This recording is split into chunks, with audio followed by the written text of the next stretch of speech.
On paper, it looked like a bold ratings play, a sit-down between Trevor Noah, the sharp-tongued politically savvy comedian, and Elon Musk, the ever-controversial tech billionaire, the kind of mix that could either go spectacularly well or combust in front of millions. Trevor opened the show with charm and sarcasm. As always tonight, we've got the real-life Tony Stark with us, he quipped, gesturing toward Musk, who sat quietly across from him, legs crossed, arms relaxed, but eyes watchful. The man who's trying to colonize Mars, revolutionize Twitter, and somehow still finds time to tweet like a 16-year-old with a Wi-Fi addiction. The crowd chuckled. Musk cracked a smile, but didn't laugh. Trevor leaned in just a little. But let's get real for a second. A lot of people think you're doing more than just engineering rockets and electric cars. Some say you're manipulating narratives, buying influence, even threatening democracy. Care to respond? The temperature in the room dropped, figuratively but almost physically. Elon didn't flinch. He waited a beat, then another. The silence drew out, commanding attention. When he finally spoke, it wasn't defensive, it was surgical. You're talking about democracy, he began, yet here you are running a show under a corporate network, taking shots at people who are trying to build something outside the system. Do you know how many people I've employed globally through Tesla, SpaceX, Neuralink, and Starlink? Do you know how many communities we've electrified, how many rockets we've landed? When the government gave up, the crowd quieted. The smile on Trevor's face didn't fade, but his eyes shifted briefly. Elon wasn't here for the banter, he was here to counterpunch. Trevor tried to pull it back. Sure, you've done impressive things, but you also bought Twitter, sorry X, then reinstated accounts spreading hate. You invited chaos into a fragile space. Ellen's face hardened. You mean I let people speak? Because freedom of speech isn't about protecting the voices you like, it's about tolerating the voices you despise. That's what democracy demands. The audience murmured, some clapped, others hesitated. There was a palpable shift in energy. Trevor raised an eyebrow, clearly not expecting the crowd to waver this early. So you're saying the ends justify the means? No, Elon answered coolly. I'm saying truth doesn't need your permission, and if someone's version of democracy involves silencing anyone who disagrees with them, maybe they're the threat, not me. The blow landed. Trevor adjusted in his seat in the control room. Producers exchanged nervous glances. This wasn't going the way they'd rehearse, and on Twitter, clips were already being clipped. The first one went viral before the segment even finished airing. Elon staring straight into the camera, saying, "Free speech doesn't need your permission." It was trending globally within 30 minutes. Back on stage, Trevor tried again. But what about your own posts, the memes, the trolling, the attacks? How does that help the conversation? Elon leaned forward. Now, maybe it doesn't, maybe it challenges it. Or maybe comedy isn't the only thing allowed to provoke anymore. The audience gasped. It was a direct shot delivered with perfect timing. Trevor smiled tight and forced, "Okay, Elon, you came here to throw punches. Let's see if you can take one." But he wasn't smiling. Inside, something told him this night wouldn't end the way he thought it would. Trevor tried to steer the ship back into safer waters. "Let's rewind a bit," he said, tapping his note cards like a conductor resetting the rhythm. "When you took over Twitter, sorry X, you fired half the staff. Some people saw that as reckless, others called it a power trip. What was it really about?" Elon didn't blink. "It was about survival," he said. "Twitter was burning cash for $1 million a day. You can't run a company on vibes and blue check marks. You either make hard choices or the platform dies." Trevor raised an eyebrow. "But you also allowed ban accounts back. Some of them were suspended for spreading conspiracy theories and hate. Some of them were banned because they hurt the feelings of people in charge." Elon replied, "There's a difference." The audience shifted again, a few claps louder this time. Trevor clocked it. "Okay," Trevor said, sitting up straighter. "So you're telling me it's about free speech? But if that's the case, why block journalists who criticize you? Why suspend users arbitrarily? That sounds a lot like the same censorship you claim to oppose." Ellen's voice sharpened just slightly. "Because bots and coordinated campaigns aren't criticism, they're warfare, digital warfare. There's a difference between a person asking a question and a botnet trying to assassinate your character." Before breakfast, Trevor wasn't ready to let that slide. "Are you saying every critic is a bot now?" "No," Elon shot back. "Just the ones who all tweet the exact same sentence in the exact same minute. You're a smart guy, Trevor, don't play dumb." Laughter burst from the audience. Unsure if it was okay to laugh, but unable to resist, Trevor smirked, but the fire behind his eyes flared. "All right," Trevor said, placing his cards aside. "Let's drop the PR. What do you really want, Elon? Because it seems like every time people start holding you accountable, you pivot to memes or Mars." Ellen's answer came fast. "I want people to think for themselves." Another beat. "I want people to stop blindly trusting celebrities, news anchors, and late-night hosts who pretend they don't have agendas." A direct hit. Trevor paused. The crowd did too. This was no longer an interview. It was a standoff. "Careful, Trevor," said, trying to sound playful, but the edge in his voice betrayed him. You're starting to sound like those conspiracy theorists you say you're not platforming. Elon smiled, but there was no humor in it, and you're starting to sound like someone who's afraid of people asking questions. The audience erupted, not with laughter but with gasps and murmurs. Phones were already raised. The live stream was flooded with reactions. #Trevor vs Musk was now trending alongside @ Musk mic drop behind the curtain. Producers whispered urgently, some urging a cut to commercial, but Trevor waved them off. Not yet. He leaned in. So what's the bombshell then? Elon, you came here ready to challenge me. Say it. What's the thing that made you come on this stage tonight? And that's when it shifted. Elon turned, faced the audience directly. Here it is. He said, you want a bombshell? I'll give you one. I've got internal emails, real ones, that show how media companies, including this network, coordinated with government agencies to suppress stories during the 2020 election. Not for security, not for truth, for power. Dead silence. Trevor blinked. What are you saying? He asked. Quieter now. I'm saying I've seen the emails, and I'll release them, every last one. The room exploded. Audience gasps, a smattering of claps, producers gesturing wildly for a break. But Elon wasn't finished. And I'm not dropping them online, he said. I'm releasing them right here tonight. Trevor's face drained of color. He glanced off stage. He looked at the camera. He looked at Elon. He wasn't smiling anymore for a full 5 seconds. No one moved, not the camera crew, not the audience, not even Trevor. Elon sat back casually, like he hadn't just threatened to blow a crater through the heart of network credibility on their own stage. He tapped the screen of a sleek tablet resting beside him. The studio monitors flickered, and then, without warning, lines of text appeared behind them. No logos, no flashy graphics, just subject lines, sender names, and timestamps. Internal communication chains, email excerpts, whistleblower metadata. Trevor turned in his seat, eyes locking on the screen. What is that proof? Elon said calmly. Of everything I just claimed. The first email appeared full screen behind them. It was dated 2 weeks before the 2020 election. A senior editor from a prominent digital outlet was discussing how to de-amplify a politically damaging story on social media. The recipient, a contact at a federal agency. Trevor stood slowly. You can't just leak federal communications on national television. I can, Elon replied, because I didn't steal them. They were given to me by someone inside. Someone tired of watching you and your friends decide what the public is allowed to think. Gasps, then silence, then applause. Small at first, then growing. Trevor turns sharply toward the crowd. No, hold on, let's be clear. This is out of context. Emails like that don't prove intent to mislead. They're cherry-picked. I've got hundreds more. Elon cut in, and every single one tells the same story. Trevor tried to find his footing. Then why not release them to the press? Why hijack a comedy show to make your point? Because I did release them to the press, Elon shot back. And you ignored them, buried them, mocked them, just like you mocked anyone who dared question the narrative. So now I'm bypassing you entirely. The word stung. You could see it on Trevor's face, and for a moment he looked less like a comedian and more like a man realizing he had underestimated his guest. You're not the first rich guy to shout conspiracy, Trevor said, his voice tight, but you are the first to do it while trying to play the Messiah.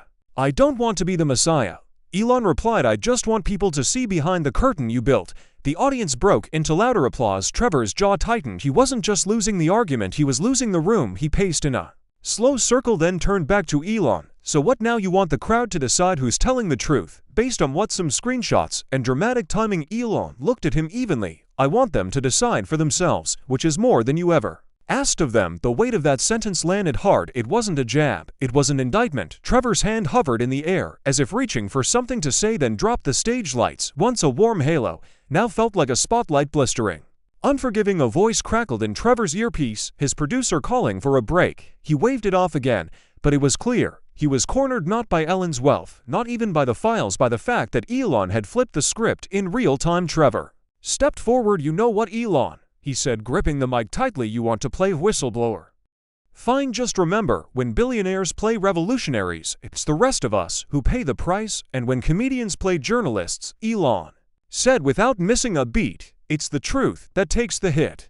Gasps, 1 or 2 cheers. Trevor froze. That was the line, the one that would echo long after the episode ended. A shift was happening, and fast. What began as entertainment had mutated into confrontation. The line between comedy and confession, interview and interrogation had vanished, and as Trevor stared out at the crowd, it was clear they weren't laughing anymore. They were listening. Some leaned forward in their seats, others whispered, eyes glued to the glowing monitor above the stage. The stream of documents had stopped, but the damage was already done. Trevor looked out at them, his audience, but they didn't look back with the same loyalty. Not tonight. He turned to Elon. You talk a lot about truth, he said carefully, as if trying to regain control. But what you call truth looks a lot like chaos. These drops, these leaks, you're playing with fire. Truth is always dangerous, Elon replied. When you're used to living in a lie. Another murmur rolled across the audience. This time, it was followed by applause stronger than before, not unanimous, but loud enough to rattle Trevor. For years, he had crafted his brand on sharp inside, wrapped in humor. But now humor wasn't enough. Elon wasn't playing the media game. He was burning the board. Trevor straightened his jacket. Let me guess, next you'll tell me you're a victim. The richest man in the world, the poor misunderstood hero. Elon shook his head. No, I'm not a victim. I just stopped pretending people like you weren't part of the problem. The sting landed clean. Trevor stepped back, jaw tightening. He glanced at the cameras. Normally, this was where he'd break the fourth wall, throw in a wink, pivot with a laugh, spin the moment into a viral clip. But not tonight. There was nothing funny about losing control. The producers tried again, this time flashing break in 5 on the studio teleprompter. Trevor gave a tiny nod. He needed to breathe. But Elon wasn't done. One more thing before your commercial, he said. Do you know how many people saw their accounts throttled during CO just for asking questions? Doctors, scientists, parents. And where were you? Trevor crossed his arms. We were trying to stop misinformation. No, Elon said. You were trying to stop dissent. Gasps again. A few people stood to clap. Trevor's voice dropped. You think you're some kind of truth teller, but you're just another powerful man. We're writing history in real time. Maybe, Elon said with a shrug, or maybe history was already rewritten, and I'm just undoing it. The studio lights dimmed slightly. Music swelled faintly, signaling the commercial transition. A stage manager gestured from off-screen, but neither man moved. Trevor finally turned toward the audience. I want to be clear, he said, addressing them directly. This show has always stood for responsible conversation. We don't platform conspiracy. We don't glorify chaos. Elon interrupted him. Then why did you invite me? Trevor paused. That silence was louder than anything he could have said. The commercial rolled. The lights dimmed, the cameras shut off, but backstage the real story was just beginning. Phones buzzed with updates. Screenshots of the leaked emails spread like wildfire. People were choosing sides, some cheering Musk, others accusing him of recklessness. But one thing was certain, this wasn't just a late-night talk show anymore. It was a battleground, and Trevor Noah, he was standing in the middle holding a mic that suddenly felt a lot heavier than it did at the top of the hour. The moment the cameras cut, the applause light dimmed, and the tension exploded. Trevor stormed off stage without acknowledging the crew. His earpiece still buzzed with panicked voices from the control room, but he yanked it out and tossed it on a makeup table. The crowd was still murmuring, still processing what they'd just seen, but Trevor wasn't interested in reactions anymore. He needed answers. Elon, he snapped, spinning around as Musk calmly followed him backstage, still holding the tablet. You ambushed my show. You hijacked the format. That wasn't an interview. It was a stunt. Elon didn't raise his voice. He didn't need to. You invited me. You asked about democracy. I answered. Trevor paced, trying to hold his composure. You didn't answer. You dropped a landmine.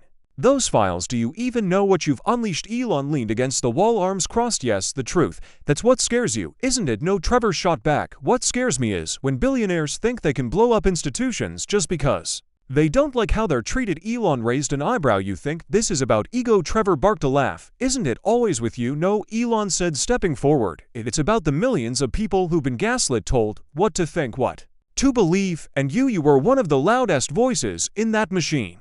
Trevor's voice cracked just slightly. You think jokes are propaganda now, when the same joke is told by the same people on every network at the same time? Elon said, yeah, I do.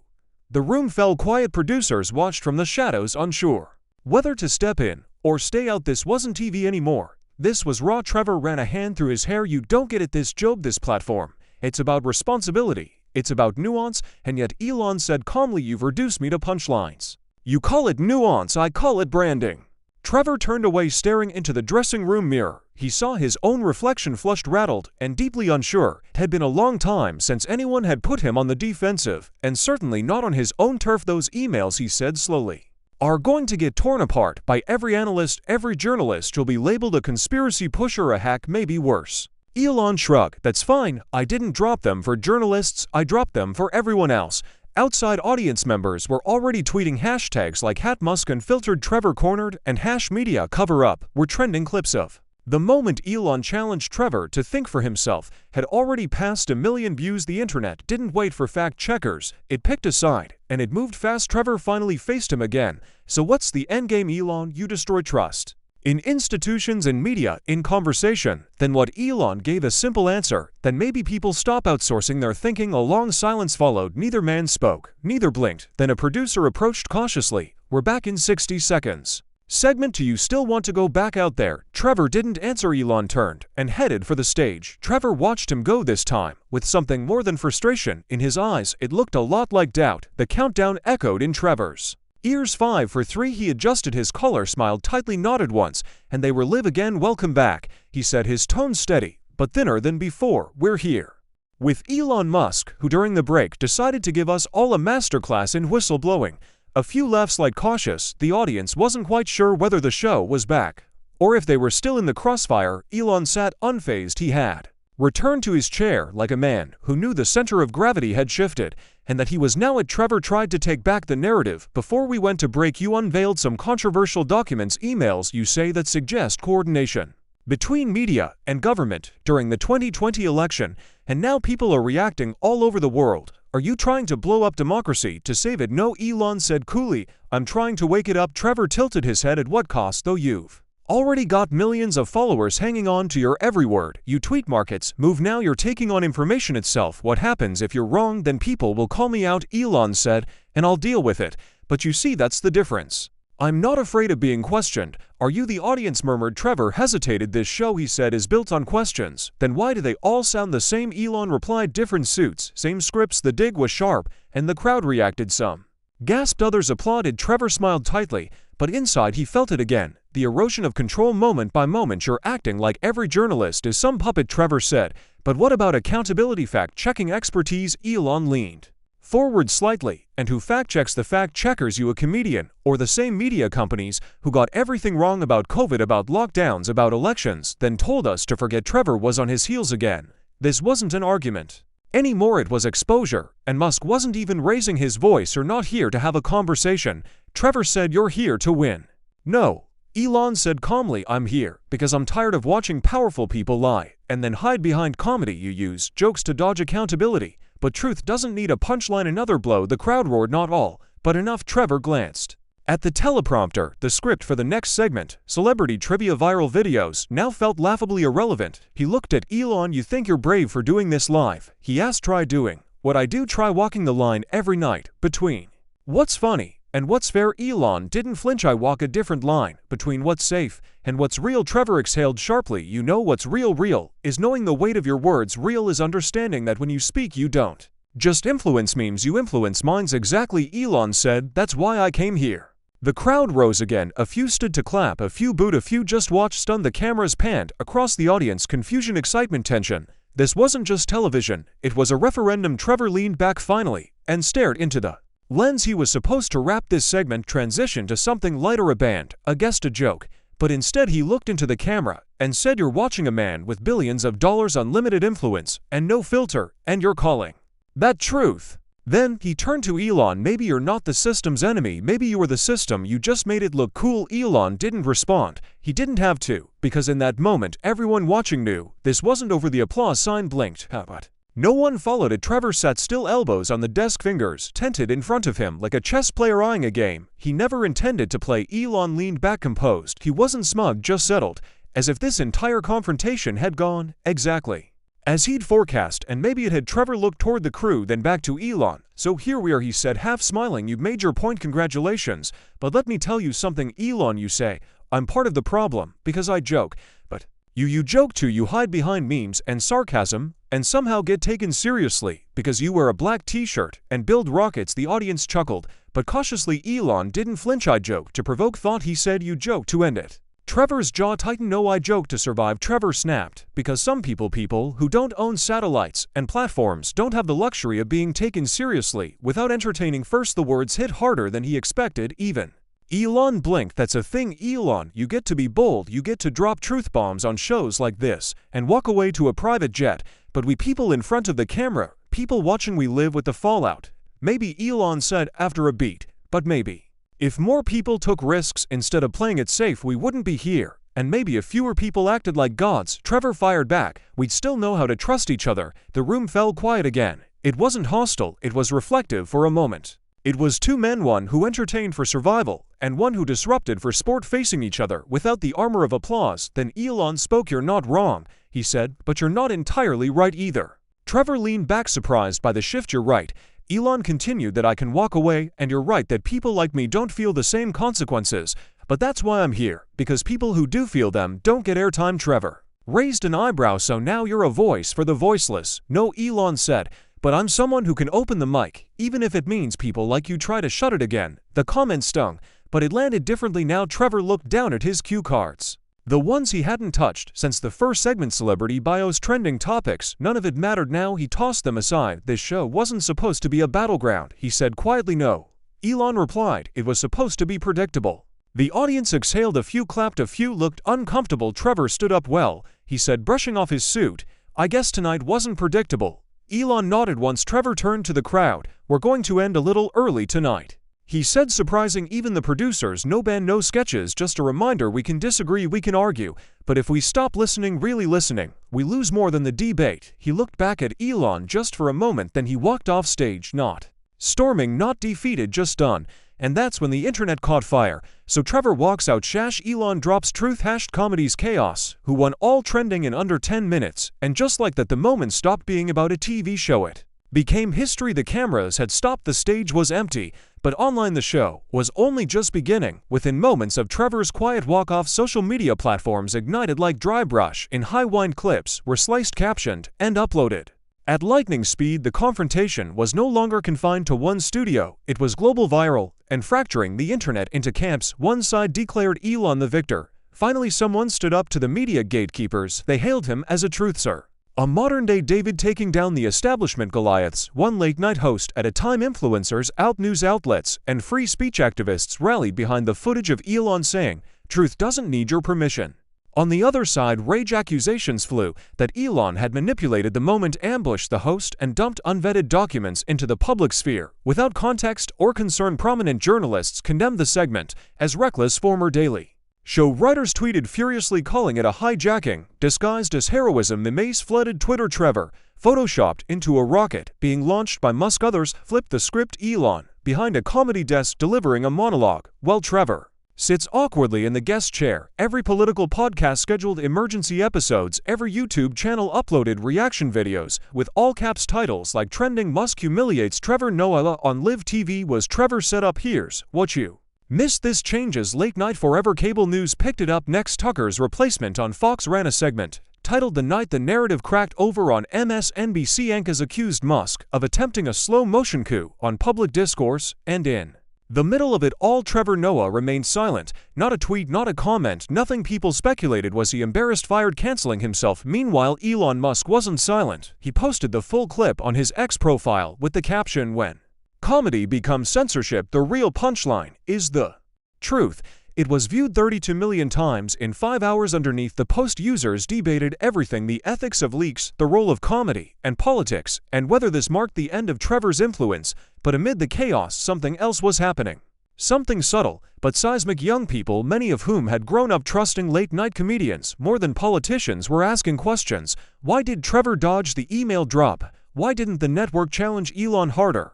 What if the stuff Musk showed was real? The official Daily Show YouTube page posted a 3-minute edited version of the interview, omitting the email leaks entirely. That only fanned the flames. Comments were flooded with accusations of cover-up. Then came the leaks. Independent analysts began verifying the emails shown during the episode. Cybersecurity researchers confirmed some headers and encryption stamps as authentic. A few government watchdog groups announced investigations. By morning, major media outlets could no longer ignore it. CNN ran a headline, "Musk's email bombshell, disinfo or deep truth." Even the New York Times, usually cautious with Musk coverage, published a front-page story asking whether legacy media had underestimated the tech mogul's political force. In just 12 hours, Elon Musk had done more than dominate a segment. He'd broken the fourth wall. He had taken over a medium that once mocked him and left it unsure if it still had the power to laugh. And somewhere in the quiet of early morning, while the world still argued over whether Trevor had walked out in defeat or protest, a producer at the network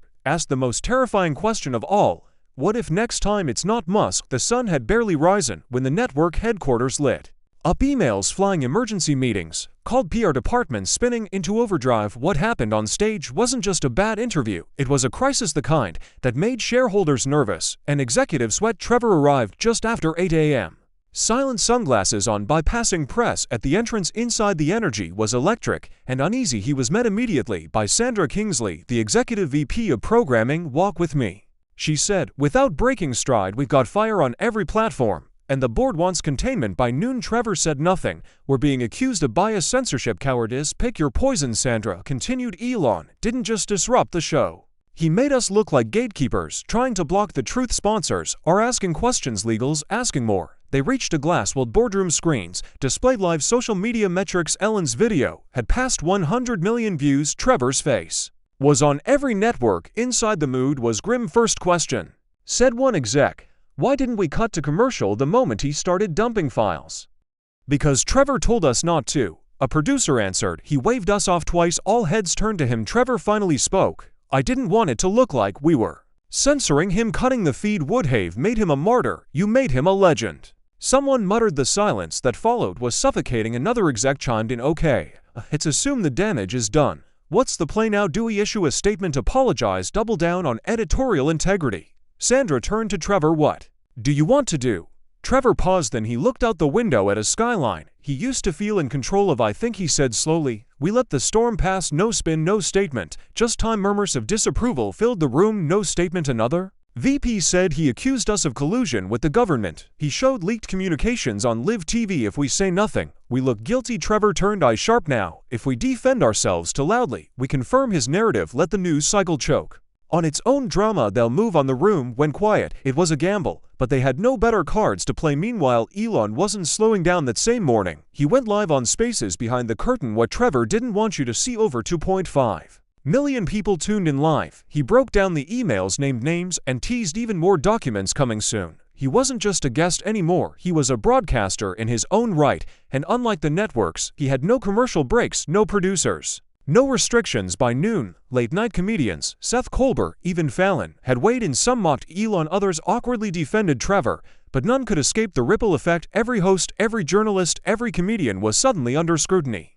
Who was really speaking truth to power, and who had become power's mouthpiece? Inside Trevor's office, the blinds were drawn, the lights were off. He stared at a frozen frame from the previous night's show. Elon, leaning forward, eyes locked with his. Trevor replayed the moment again and again. Not the moment Elon dropped the files, the moment he hesitated. That split second of doubt, it haunted him. He'd made a career on sharp wit and sharper instincts, but in that moment, facing someone who didn't care about the rules of TV politics or polite debate, he blinked and the world saw it. 2 days passed, then 3. Trevor Noah didn't return to the desk. The network aired reruns. No statement, no tweet, no apology, but the silence spoke volumes across the internet. The moment was already legend. Elon Musk's confrontation had become more than a viral clip. It was a symbol to some. It was the collapse of the legacy media facade to others. It was a billionaire flexing unchecked power in front of a host too stunned to respond. But in that void, after the applause faded, after the hashtags cooled, people started asking a new question: what happens now? Because something had shifted. It wasn't just a viral moment, it was a fault line across college campuses. Students debated not the emails, but the implication. Schwo controls truth in a world of curated narratives. Is comedy still a safe space for uncomfortable questions, or just a smokescreen? A political science professor in Boston assigned the full clip for class discussion. A tech ethics panel in San Francisco added the Musk-Noah incident to its syllabus, and somewhere in a New York studio, a different kind of conversation was beginning. A junior writer from the show, barely 26, heard pitched a bold idea to the remaining staff. What if we don't move on? What if we face it? At first, there was resistance, but slowly, quietly, something began to take shape behind the scenes. Not a defense, not a rebuttal, an evolution. Meanwhile, Elon kept talking. He wasn't bragging. He wasn't even mocking anymore in interviews. He was calm, controlled, and careful. The goal was never to embarrass Trevor. He said in one live stream, "He's sharp, funny, but too many voices are playing it safe, and safe doesn't fix anything." He released a second batch of emails, the time involving tech platforms, lobbying groups, and media filters around pandemic messaging.